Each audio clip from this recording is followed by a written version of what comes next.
let's see how long this lasts. The last one didn't last too long. This one, I hope maybe, who knows? I don't know. This is all a guesstimation. I only seem to be guessing at this point until somebody tells me different. That's just the way it works, folks. Got to figure it all out on my own. But let's jump right into it because I'm trying to test everything to see if everything's working properly. So let's see. Hey, listen to me. We all know how things are going out around there, right? Around the world and especially here in our country, in America, in the United States.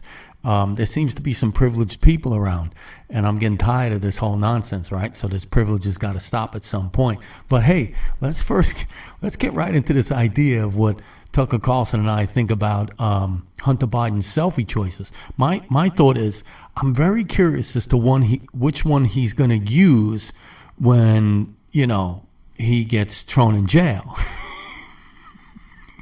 for treason. I mean, that's just the way it works, folks. But we'll see. What do I know? I'm just a guy from Brooklyn. You heard? But let's see what Tucker's got to say about his selfie choices. What do you think? Is what does Hunter Biden do for a living now? This is a man with no obvious job and, of course, zero skills. He spent midlife smoking crack. Yet somehow he's managed to live pretty well despite rising inflation. He's been living in big houses in the costliest residential neighborhoods in the world. He's been paying his stripper baby mama $20,000 a month in child support. And he has retained a team of the most expensive lawyers in the country who spend quite a bit of time sending threatening letters to anyone who asks questions about how they're being paid. We can confirm that firsthand. Now listen. I don't know which one, but leave it down in the comments below over there which selfie you like the best. I mean, my choice, of course, is the first one, right? Because, he's buck naked and he's got some kind of mark on his back there. I don't know if that's where he wears his halter top or the harness that he wears for when he gets hung. I'm not really sure, but I guess we'll figure it out, So again, what does Hunter Biden do for work? That's a fair question, and tonight we have the answer.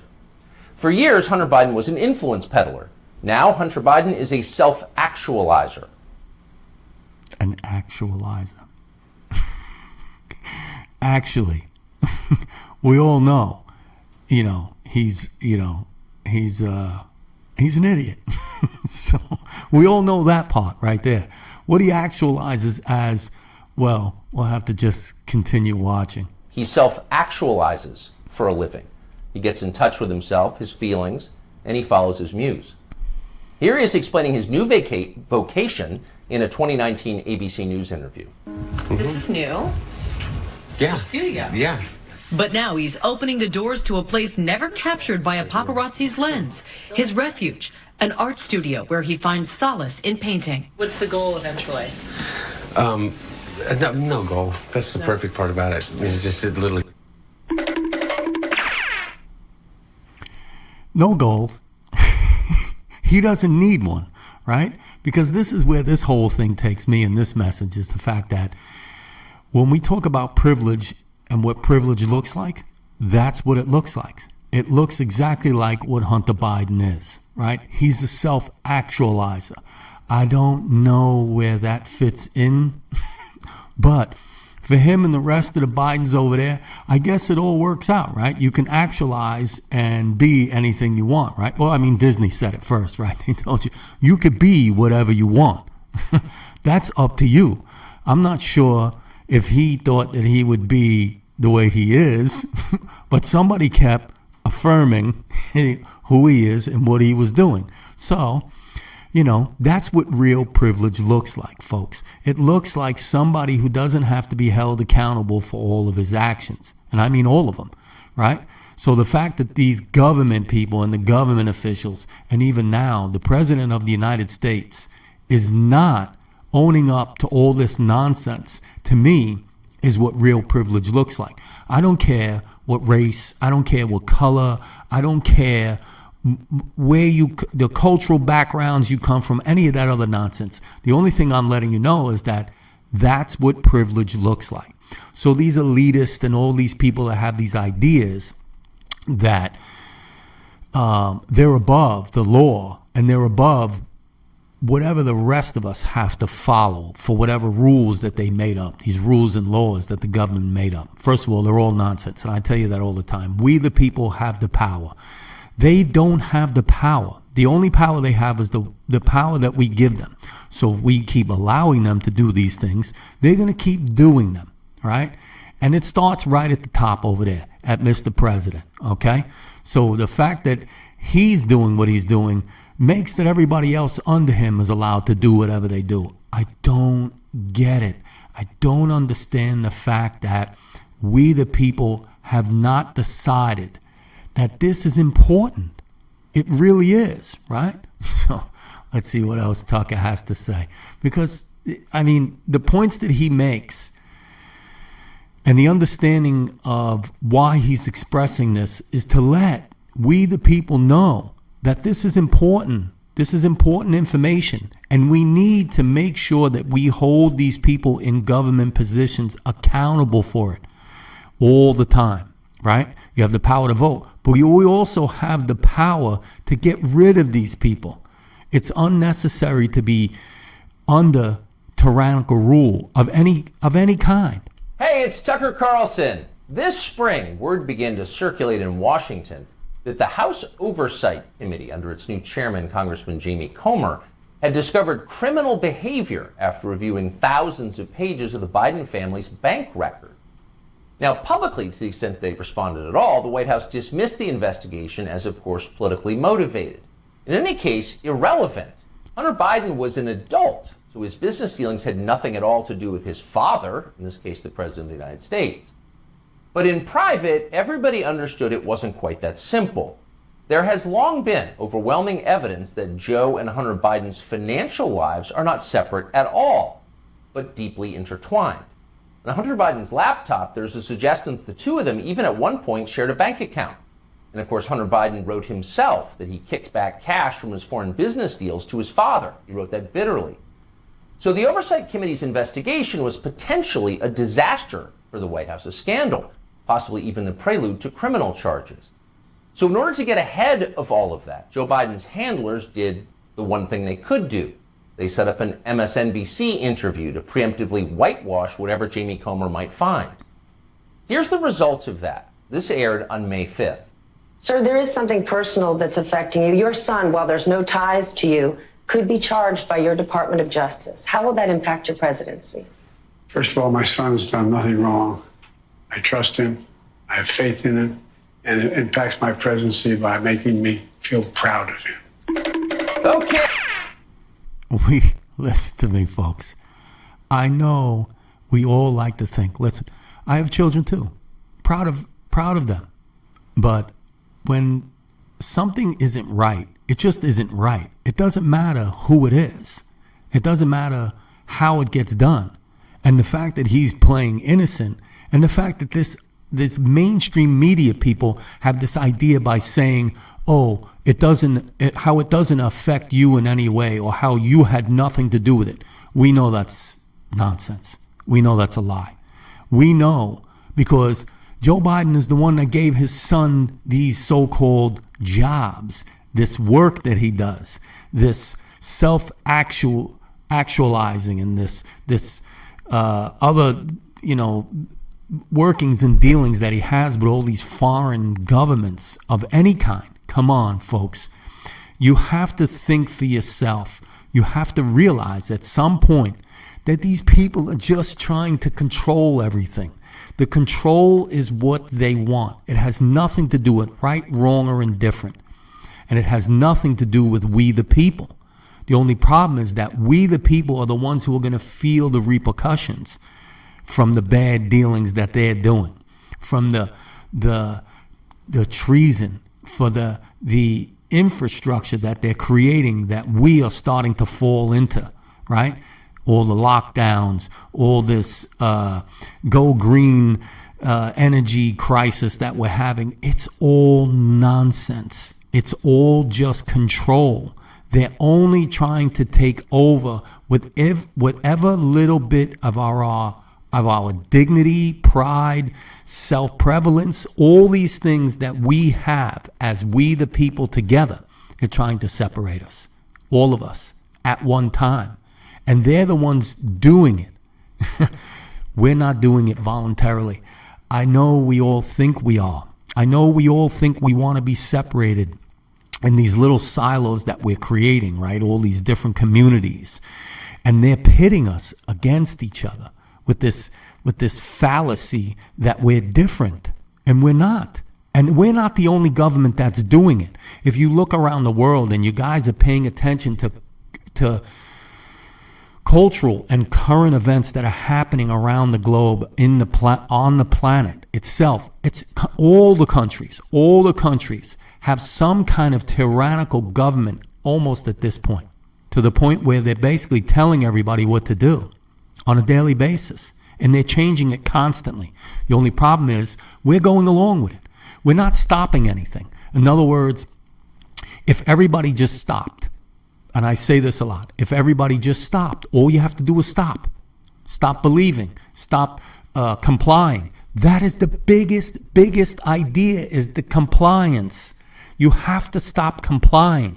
You need to do it immediately. It has to happen eventually, because if not, they'll just chip away at us.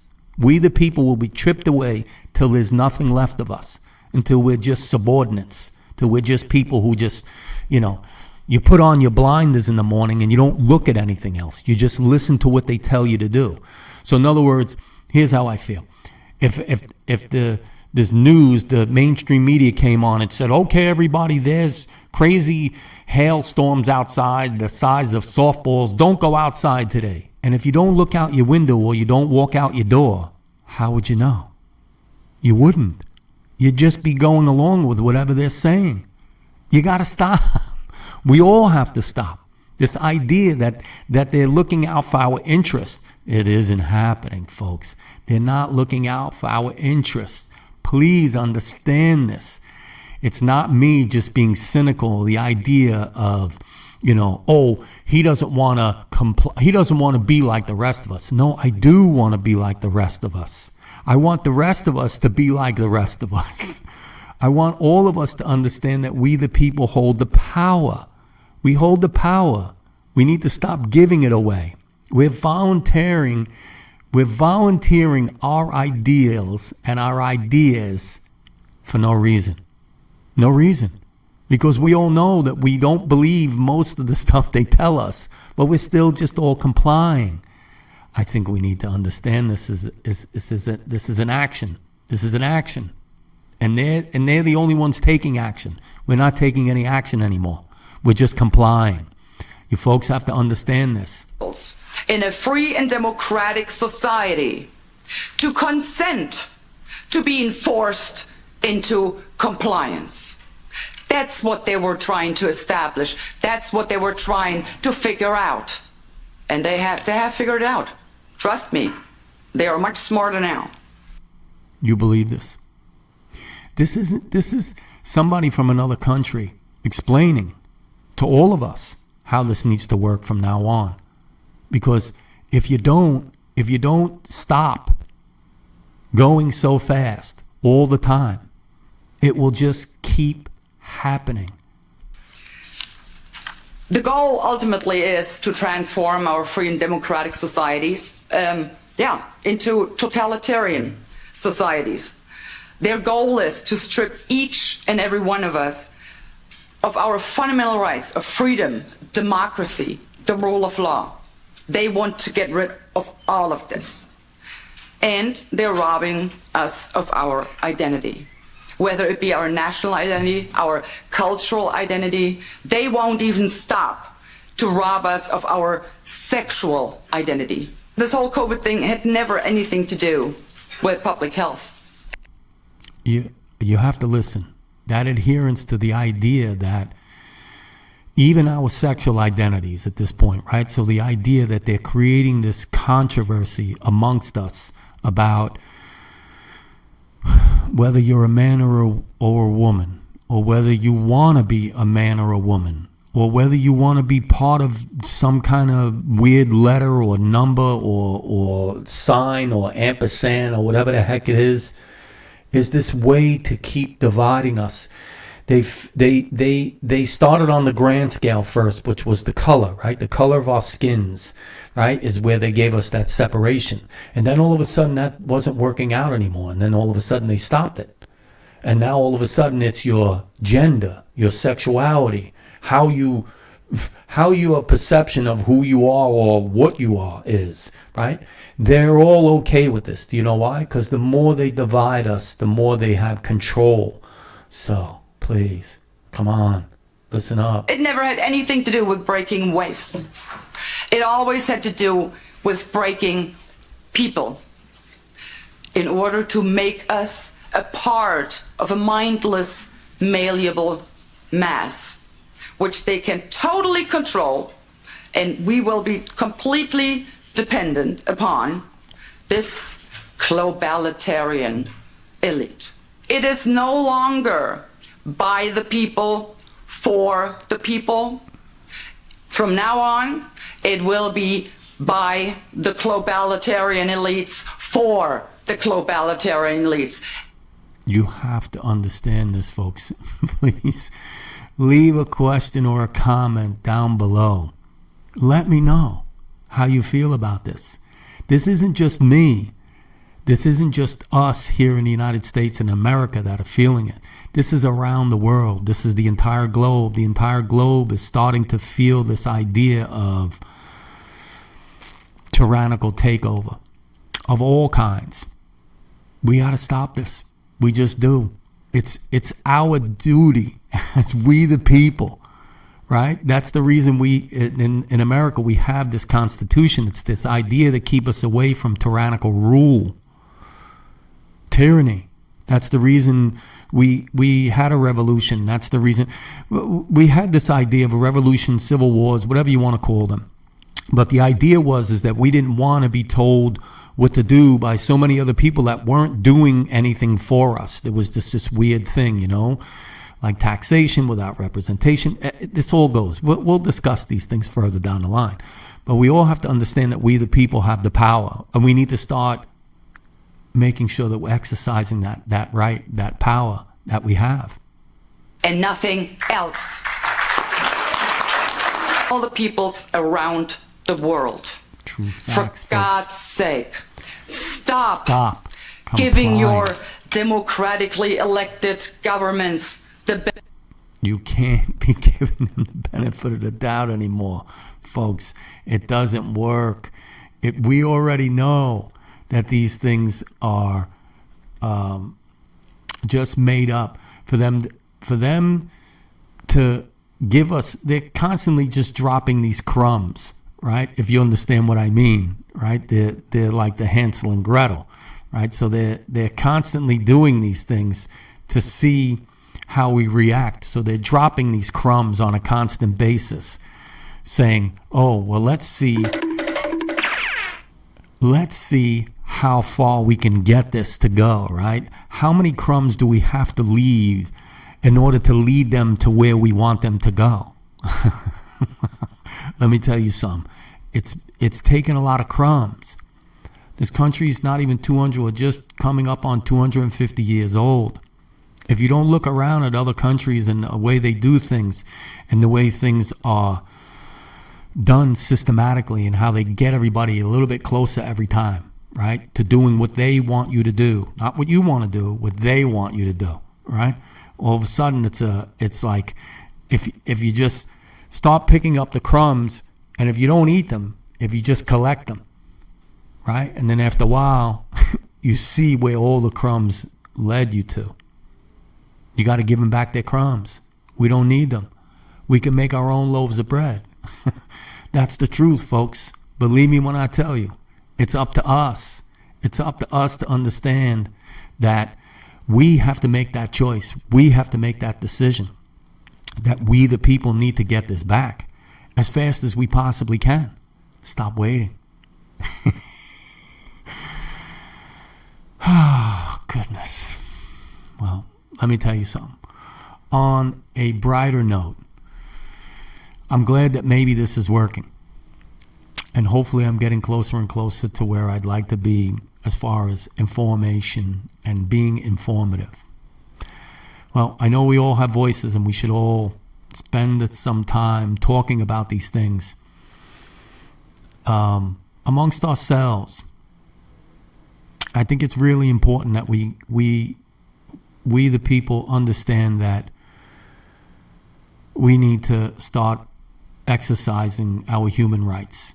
Never mind anything else. Never mind, and this is going to be the way I feel. Never mind constitutions. Never mind bills of rights, human rights. Never mind all these documents and this documentation that they've created. Has been created by somebody for their own selfish need, for some selfish want of their own. We don't need any of that. You're a human being. You're born to breathe the air just like everybody else. Right? So start breathing. It's your air just as it is everybody else's. It's your planet just as it is everybody else's.